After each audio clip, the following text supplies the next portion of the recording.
Every year for the past 7 years, under the umbrella of the Center for Haitian Studies, really under the leadership of Dr. Larry Pierre and the sponsorship of the late Congressman Elijah Cummings, as well as Congressman ALC Hastings, our group has made its way to DC to host a session at the annual leadership conference of the Congressional Black Caucus.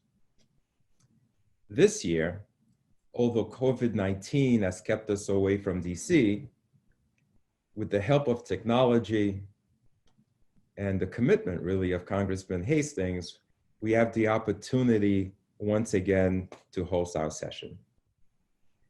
Over these many years, we've brought with us young Haitian Americans that are interested in learning about and seeking to engage in the political process.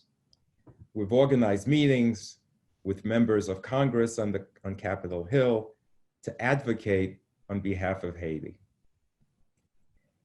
During the past few sessions, we've invited a number of experts and concerned Haitian Americans and friends of Haiti to showcase Haiti by educating the public and informing members of the Congressional Black Caucus on crucial issues facing Haiti. We've conducted sessions addressing immigration, corruption in Haiti, the many disasters over the last few years. This year, we have another disaster that's threatening our beloved Haiti, and that's taking a toll on the country, and that's COVID-19. We have a number of distinguished guests with us today to help inform on what's going on in Haiti as it pertains to COVID and the current situation. Over the past few months, we've been in communication with members of the Congressional Black Caucus, including Madam Chair, Congresswoman Karen Bass, Congressman Gregory Meeks in New York City, as well, of course, as Congressman Hastings in South Florida, in order to seek collaboration and support from the US government on behalf of Haiti.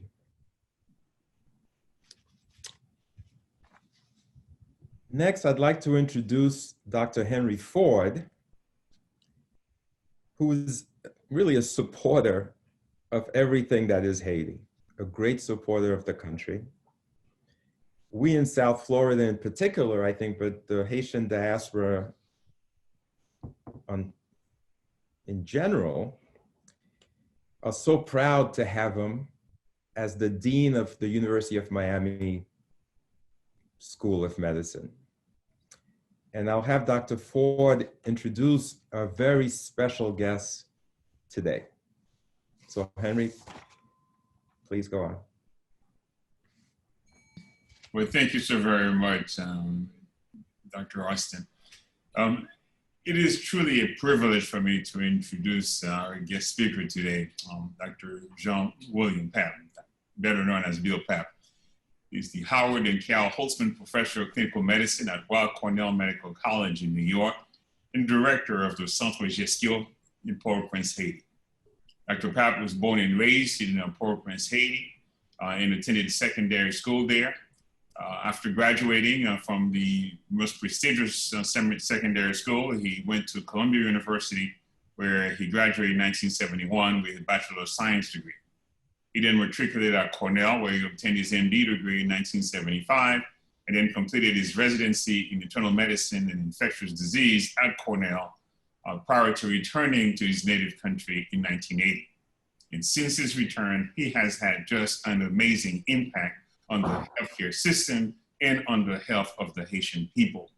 In 1982, he founded Gestion, which is the first institution in the world dedicated to the fight against AIDS. And indeed, Dr. Papp and his team have been credited with slowing the AIDS epidemic in Haiti and serving as a role model or as a model for how poor countries in general, with very limited resources, can effectively combat HIV/AIDS, tuberculosis, as well as diarrhea. He currently directs NIH-supported HIV therapy, and he is nationally and internationally recognized as an expert in that field. In 2010, he successfully introduced oral cholera vaccine in Haiti during the cholera epidemic, leading the WHO to change its guidelines on reactive vaccination. He has truly been a game changer. On a personal, in addition to all of that, he is a member of the National Academy of Sciences, truly the most prestigious academic society for anybody in the medical profession. On a personal note, I met Dr. Pap shortly after the Haiti earthquake in 2010, when we established the MASH unit right on the campus of the GESCIO. This was commissioned by the Department of Health and Human Services via the DMAC and INSERT teams. And there he opened his clinic to welcome all of us so that we could try to ameliorate the suffering of the Haitian people and attend to the earthquake victims. And since then, we've remained very close, and I've been simply moved by his amazing example, his exemplary example as a role model, thought leader, and truly amazing physician. It is only fitting that he was chosen to lead the fight against the global pandemic in Haiti. And it is therefore my pleasure to introduce Dr. Bill Pap. Bill. Thank you, Henry, for this very generous introduction, my friend. And thank you also for this opportunity to present the impact of the COVID-19 pandemic in Haiti. I'll first start with an overview to indicate the context, the government response, the constraints we had implementing the issues, and also my own institutional support for the national effort. I'll also talk about the impact on the other health parameters. I'll end up with a summary and perspectives. The economic context in Haiti is very dire. We all know about the earthquake in 2010 and the cholera epidemic that occurred the same year. In addition, we had the Hurricane Matthews 6 years later, but most importantly, it's the political protests we had last year that ended up in the country lock, that also affected the economy. In addition, the new measures put in place by the government related to the COVID pandemic, the closing of the airport, school, export factories, also decreased the economic activities, worsening the already high unemployment. We also had a decrease of by 25% the remittance from the diaspora. This all resulted in the major devaluation of the local currency that was 40% the last 2 years. On top of that, we had the 2019 drought that also reduced local food production. This slide depicts the projection made by modelists associated with University of Oxford and Cornell regarding what we should expect with the pandemic in Haiti. They indicated that if we were successful with our mitigation, we'd have 35% of the population infected. It would require 7,500 dedicated hospital beds, and we'll have about 5,700 deaths. On the other hand, if we did nothing, the majority of the population would be infected. We would need 9,000 beds and 17,000, it will result in 17,000 deaths. Now, if we were unable to care for the people that came to hospitals, the death toll could increase 5 to 10 times. They indicated also that in Haiti, we have 94,000 deaths that occurred from different causes, and they didn't know whether those COVID deaths would be among those 94,000. They indicated as well that if we were able to be successful with the mitigation regulations, we would be able to decrease the mortality by 3/4. Now, we were well aware of the high death rates among Blacks in the US. Particularly related to comorbidities, hypertension, and diabetes. Haiti now faces a new epidemic. AIDS is the 7th cause of mortality. It is now cardiovascular disease that is the #1 cause of mortality. And in a study we did in Haiti, we found that hypertension in Haiti is 5 times higher in our population than among Blacks in America. So for all those reasons, we are worried. It was a new disease that seriously affected the best healthcare system in the world. We knew that patients with hypertension were affected, and we are concerned because of the high rate of hypertension in Haiti. The models predicted a high death rate, and Haiti was alone initially in this fight, as most countries were dealing with the pandemic with their own population. This is how the government responded on May 20th with the first 2 cases of documented COVID. They closed the airport, closed the frontier, schools, export factories. They prevented the gathering of 10 people or more. They sanitized the streets, markets, public places. They had a mandatory curfew. They asked people to wash hands and later to wear masks. And they created 2 commissions. A scientific committee on March 26th, of which I'm a member, and the Presidential Commission on April 4th. I'm the co-president of that commission.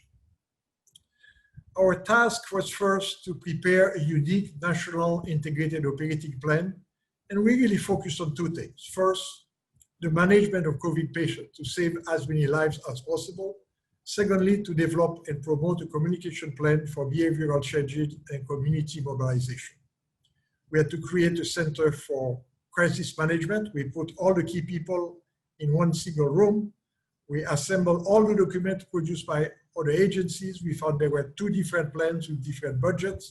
We had to do the inventory of what was ordered, what existed, and what needed to be ordered. We met with all parties, international, national, and we came up with a budget of $175 million. For Haiti, this sounds like a lot, but compare for similar population, the Dominican Republic had an operating budget of $1.3 billion. The implementer was the Minister of Health. When we found out within 3 weeks that there were other institutions were getting funding from other sources, we adjusted the budget to $71 million, but I'd like you to see that the majority, about $60 million, was essentially for equipment. Now, we had some difficulty to implement the plan. Social distancing was impossible in the slum situation where people live one on top of the other. It was also difficult to deliver prevention messages because many of the slums were controlled by gangs. It was possible to ask people to wear masks, but the government had no means to ensure that this would be implemented. Most importantly, the population did not believe that COVID-19 was real. They thought it existed elsewhere and affected other populations. They thought it was a disease created by the government to divert public opinion. And in a slum that we investigated where people complained of fever, they said that they would rather die than go to the hospital because on social media, they indicated that people who go to a hospital will receive a vaccine and at the first injection, they would all die. So when they finally arrived at the hospital, they are in critical condition, so it was hard to save their life. Finally, the population did not want COVID-19 centers in their neighborhood. Therefore, it was difficult to open those centers. And when they finally opened, it was difficult to reveal officially their location to the public. We live also in a very charged environment. Everything you say is seen as for or against the president or the government. There was also the slow mechanism for fund release. We had to go to 4 different entities. In the best situation, it took 3 weeks, even in an urgent situation. That doubled the cost of air flight from China, and that slowed the renovation of many sites. We had to train new staff, hire new staff with new engagement for employment because we needed people to work 8 hours as opposed to 2, 3, or 5 hours of government employees working engagement. Because the PPEs we had, we could not we had to change them every 8 hours. If we changed them every 2 or 3 or 4 hours, we would have a problem. And then we had to set up those COVID centers. We decided to have large centers to facilitate delivery and control of the items. But as I indicated before, renovation of the public sites took 5 to 6 weeks versus for us, really 48 hours to set up one. The other issue was that the Minister of Health was the implementer, and this was also a huge issue because they lack credibility in the population. We organized a national mass media where we informed almost 8 million people, 11,000 religious community leaders, and this led to no change in behavior. Now we were successful to set up 44 dedicated COVID-19 centers with a total of 1,355 dedicated beds, with the possibility to double or triple the number of beds if this was necessary. We had triage units at other health facilities for referral to one of those 44 sites, 34 points where specimens could be obtained for testing, including 5 on the Haitian-Dominican border. Initially, we had only 2 labs doing PCR tests. Now we have 7 labs with 84 mobile teams and 284 response teams.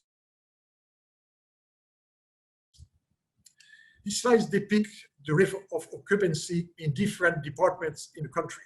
And as you can see, except for a short period, really, we rarely exceeded hospital bed capacity.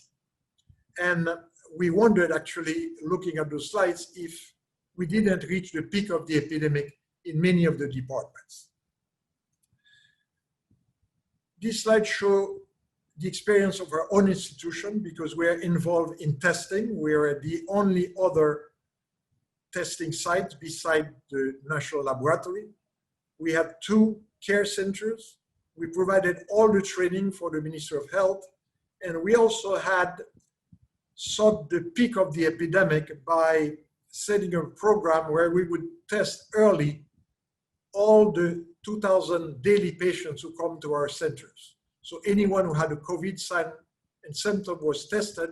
So we're able to follow the increased percentage of PCR positive tests, and it occurred at the end of May, beginning of June, when we reached the peak of this epidemic. This is one of the Geeskio sites. It's located near the US Embassy, and you can see on your right the COVID care unit that we had with 50 beds, and we set it up in a tent. Now, this is the data as of August 21st, 8,032 COVID cases, 196 dead. And you can see that you have a gradually increasing percentage of positive cases that occurred at the end of May as at the peak, and now it's gradually coming down. About 6 weeks ago, we reopened the country with international air flights, and we are seeing a slight increase. This week, we are reopening schools, and we are monitoring that very closely. We expect that there will be some increase. Now, the biggest concern we have is with the Dominican Republic. As of today, we have almost 300,000 people who have crossed back from the Dominican Republic. And when we tested people, we found 16% are PCR positive. So we anticipate that probably about 30,000 people infected came from the Dominican Republic inside Haiti. Now, this epidemic had a huge negative impact on other health parameters. We have seen an increase in maternal mortality, in malaria cases, an increase in malnutrition, a decrease in immunization, so we're now seeing an increase in diphtheria cases. We are seeing also a decreased adherence of patients on ART, on patients also with TB diagnosis and TB care.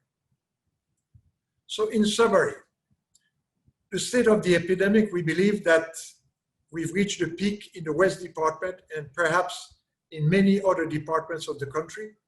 We will be conducting a national seroprevalence study to determine whether Haiti will have a second wave. For care, we've been successful in having 44 dedicated COVID-19 centers nationwide with a total number of 1,350 beds with the capacity to double and triple that amount of beds. All centers are equipped with oxygen supply. All staff have been fully trained. We've not been successful with the prevention part. Despite all the efforts, the majority of the population does not follow the guidelines. And we'll have a new national campaign to try to obtain behavioral changes. We've had collateral damage with a huge negative impact on other health parameters, increased maternal mortality, malnutrition, decrease in children immunization, adherence to ART and TB. The new message will have to address these damaging aspects. This is my final slide. I believe that the public health system in Haiti needs to be reformed. I've had personally a great experience working with dedicated young men and women at the Ministry of Health. They are capable. All they need is leadership and guidance. The medical equipment that was purchased is seen as the greatest investment in health in Haiti in the last 50 years, particularly the oxygen generators and the ventilators.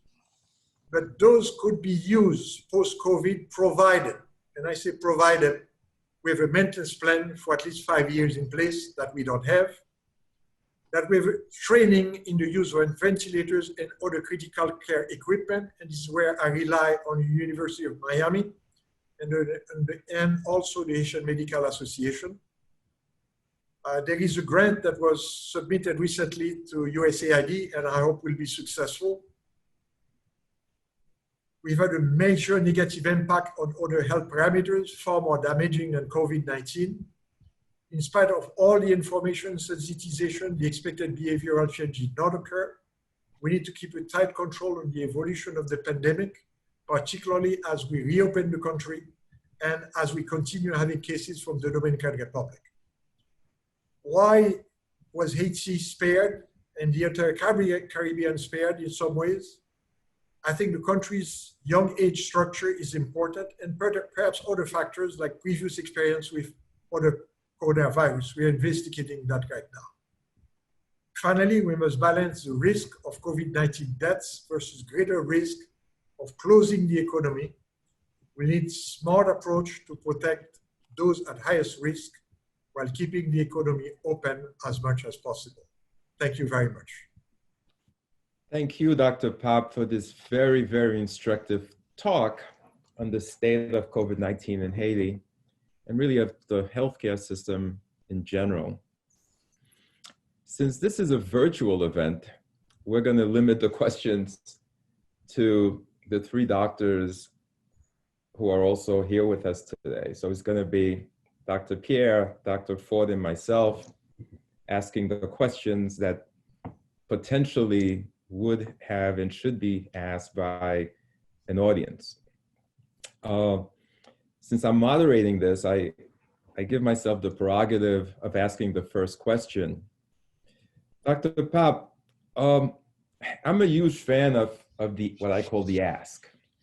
Whenever I've talked to politicians over the last 20 years, they always tell me, so what's your ask? You say all these, you make your point, you've made this, you gave a great story, but what is your ask of both the US government, and in our case, we think through the Congressional Black Caucus, and what's your ask of the Haitian American community and Friends of Haiti?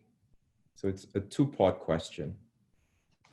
Well, essentially, as I said, there was a huge investment made related to COVID-19. And the Haitian budget for health has been less than 4%. So this compensates the poor percentage of the national budget that the Ministry of Health has had for many decades. Now, what usually happens in Haiti, you have a nice program, you invest in equipment, and then 1 year down the line, those equipment no longer exist. They need to be maintained. Exactly. So my biggest plea is to make sure that we have maintenance for the equipment. Now, USAID had invested in training technicians for 2 years at the Ministry of Health. There is a unit for that, but those technicians don't have financial support. So if we could have financial support for them for the next 5 years, they would be able to maintain those equipment. Secondly, this is not my area of expertise, but this is the area of Henry and Bud Green and others at University of Miami. We need training in all aspects of oxygen therapy, the most complicated parts, ventilations, that could be used anywhere in Haiti. And I think that if could provide training of trainers, at least for the first year, then we would have people in Haiti who could pick up from there and train others nationwide. I think that if we have this, we can change the situation in Haiti.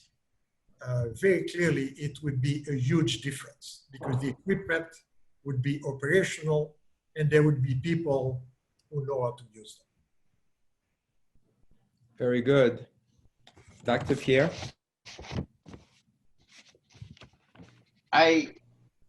One question for you, Dr. Papp, is how reliable is the reporting system, the surveillance, in all those numbers coming out from Haiti? Okay, excellent question. I'm sure that we don't capture 100% the number of cases, particularly those who are mildly symptomatic. So if you were to ask me, I would say that there are at least 20 times more people infected with COVID. Now, related to mortality, I don't think that we are very far from what we reported because, as you know, we work very close, right across the street from us, there is a large slum. And many of our employees work there. So we monitor that slum very well. So if there were additional deaths, we would have known. So I think that we underestimate the cases because many of them are mildly symptomatic and don't go to a health center. But I don't think we underestimate too much the number of deaths. I'm going to pass it on to Dr. Ford.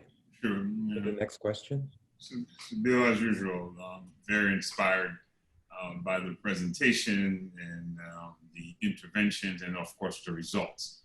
And let me follow up on what Larry Pierre just asked.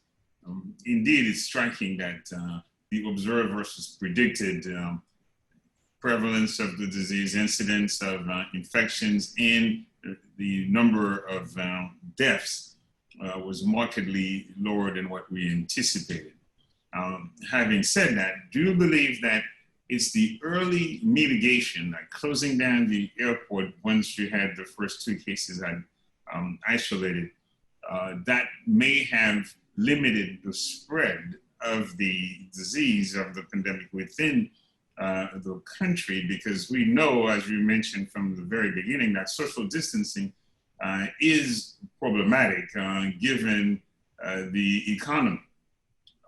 And then secondly, if this theory is correct that by closing the airport early and more or less doing all of these mitigation interventions work, do we anticipate perhaps a second peak occurring now that we have reopened the borders, now that we know that Miami, which was an epicenter, is going to contribute to more influx of Haitians who potentially have been infected by the virus into the country? And if so, how do we prepare? How do we anticipate such a second peak, which of course, you know, we've experienced in Miami, because early mitigation led to a much lower peak than anticipated back in April and early May. But then in July, we got hit really, really hard. So. Thanks, excellent question. Essentially, CDC did a very, very good job by training people in the Division of Epidemiology and Research in Haiti, what they call DELR. And there you have a lot of very dedicated young people that nobody know about, but I've had the opportunity to work with them. Now, what they have done essentially is monitor not just for COVID, but they've been monitoring for a number of infectious diseases, including influenza, malaria, TB, and obviously HIV, AIDS, etc. So what they have done by very early on when the airport closed, we were able to monitor very, very nicely what was happening. Then we realized that the epidemic was getting worse in the Dominican Republic, and we had a wave of people suddenly leaving the Dominican Republic and coming to Haiti. So as you know, we have a lot of Haitians working there, and as soon as, and many of them work in the tourist industry, and also they work in construction industry. As soon as those things stop, they came back. Now Guesquio has 2 monitoring points in Wanamete and Malpas on the border. And when we tested about 4,000 people, we found that 16% of them were PCR positive. So if we just say that only 10% of them went through, were infected, that would mean about 30,000 people truly infected from the DR came to Haiti, and they went to all parts of the country. So it's possible that we may not have a second wave if over 50% of our population have already been infected. So this is why we definitely need to do a national study. CDC is planning to do one, but we will also do one particularly on healthcare workers, whom we all know are most at risk nationwide, to find out if 50% or more are infected. If this is the case, then it would be good news for us that most likely we would not have a second wave. But now we are seeing people coming with both influenza and COVID-19, and we don't know what that mixture is going to do on those patients. And so in the follow-up, are you planning to look at seroprevalence in terms of antibody versus PCR? Yes, it will be seroprevalence studies. Great. Okay. What's holding us right now, because we receive from France a number of serologic tests, but we need to evaluate those tests before we use them. So we are in that process right now. Great. Dr. Pop, just to follow up from what Dr. Ford kind of talked about, right? All these measures that you stated, closing the airport, closing the Haiti, Dominican Republic border, closing schools, closing export factories, preventing large gatherings. I think you also said I've heard there was a curfew for a while between 8 p.m. and 5 a.m., I think. Washing hands, wearing masks. All these things sound great in theory, but we know that a lot of these measures couldn't be enforced in Haiti. So what do you think worked? Because something worked here to diminish what we thought was going to be happening only about 3-4 months ago. Well, I think there are a couple of things. I think that the projections were wrong. They were wrong in the States as well, because they had envisioned that there would be many more people requiring hospitalizations. In fact, in our own with our own data, we believe that only 2 or 3% of people really required hospitalization. The majority of people could be followed at home. I have personally treated about 300 patients, including 14 physicians at home.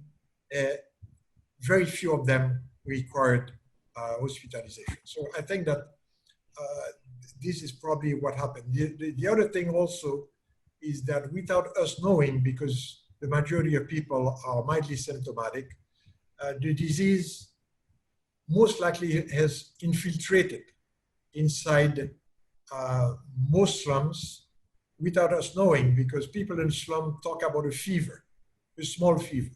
When we investigated that small fever, it is indeed COVID-19.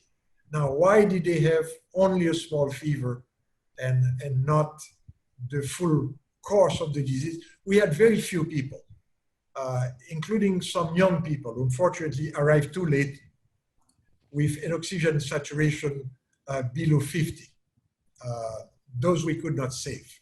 But those are the exception. And I think that the reason why the population does not believe that COVID-19 is severe is that they've not witnessed it themselves. The majority of people that they know had a fever.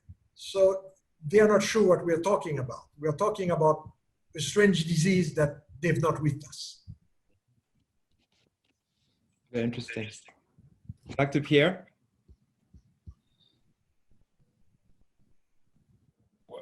While he's thinking, one of the postulates, Bill, especially among a number of other physicians in the diaspora, is that this lower rate of either infectivity or mortality or this seemingly protective effect that we have seen within the Haitian population as a potential justification for why we see, why we made those observations, is that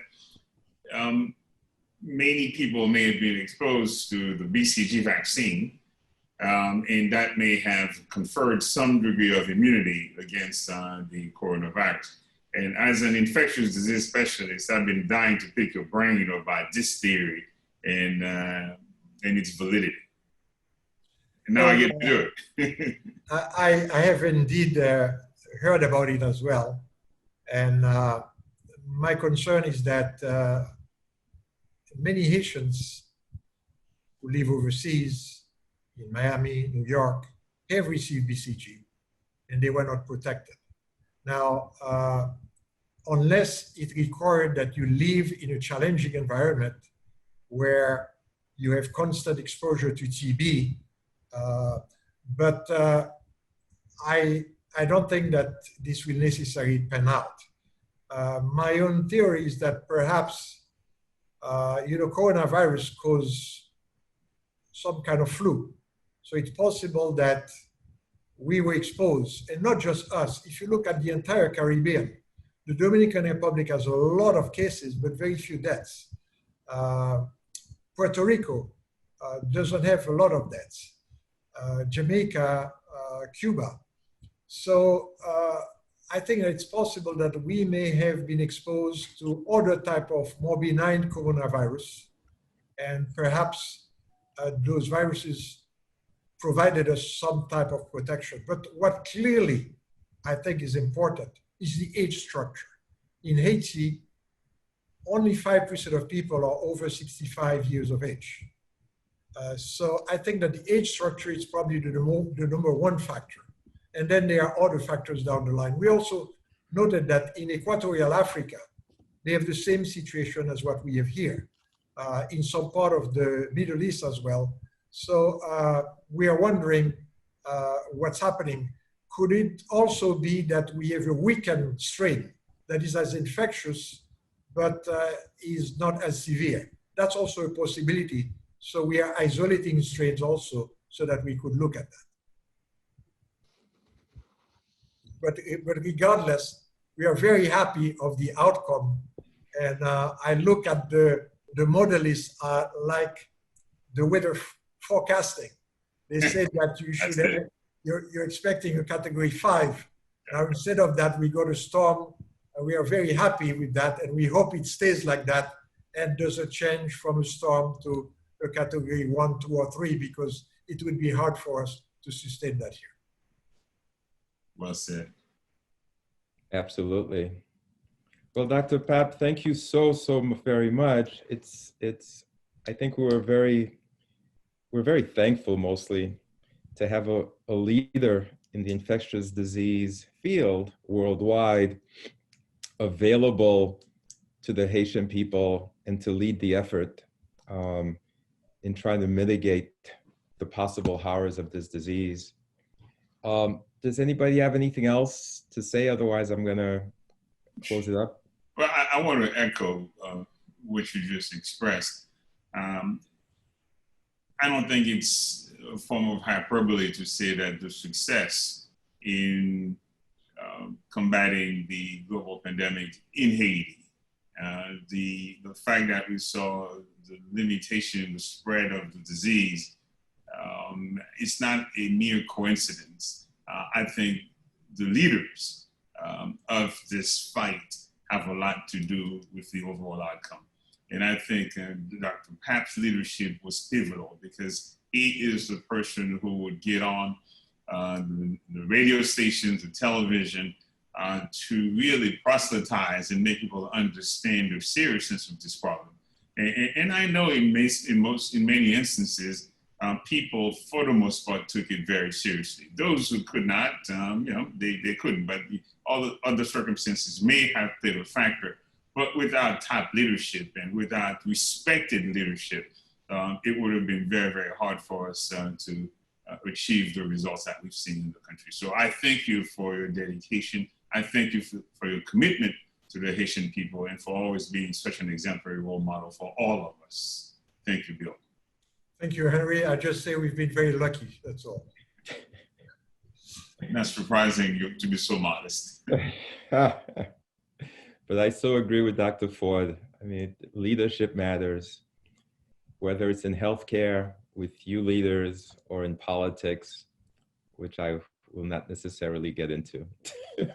But I'll need you guys for a follow-up because it's not my area of expertise. We'll really need to train people in knowing how to use those machines. This will save a lot of lives. And we could see how a bad thing with the COVID-19 will turn out to be a good thing for the Haitian people, but only if we're able to do that. Very good. We understand this may have been just a dry run to prepare for something more serious. But as you know, the University of Miami Middle School of Medicine, through Dr. Green, myself as the dean, we're fully committed to helping you in this quest and to prepare the Haitian people to respond. So we are partners in this endeavor. Thanks a lot. What a great meet. Gentlemen, thank you so much for your time. Dr. Papp, especially all the way from Haiti, making this effort. And hopefully what Henri just said is that we now have a role to play in the future of healthcare in Haiti.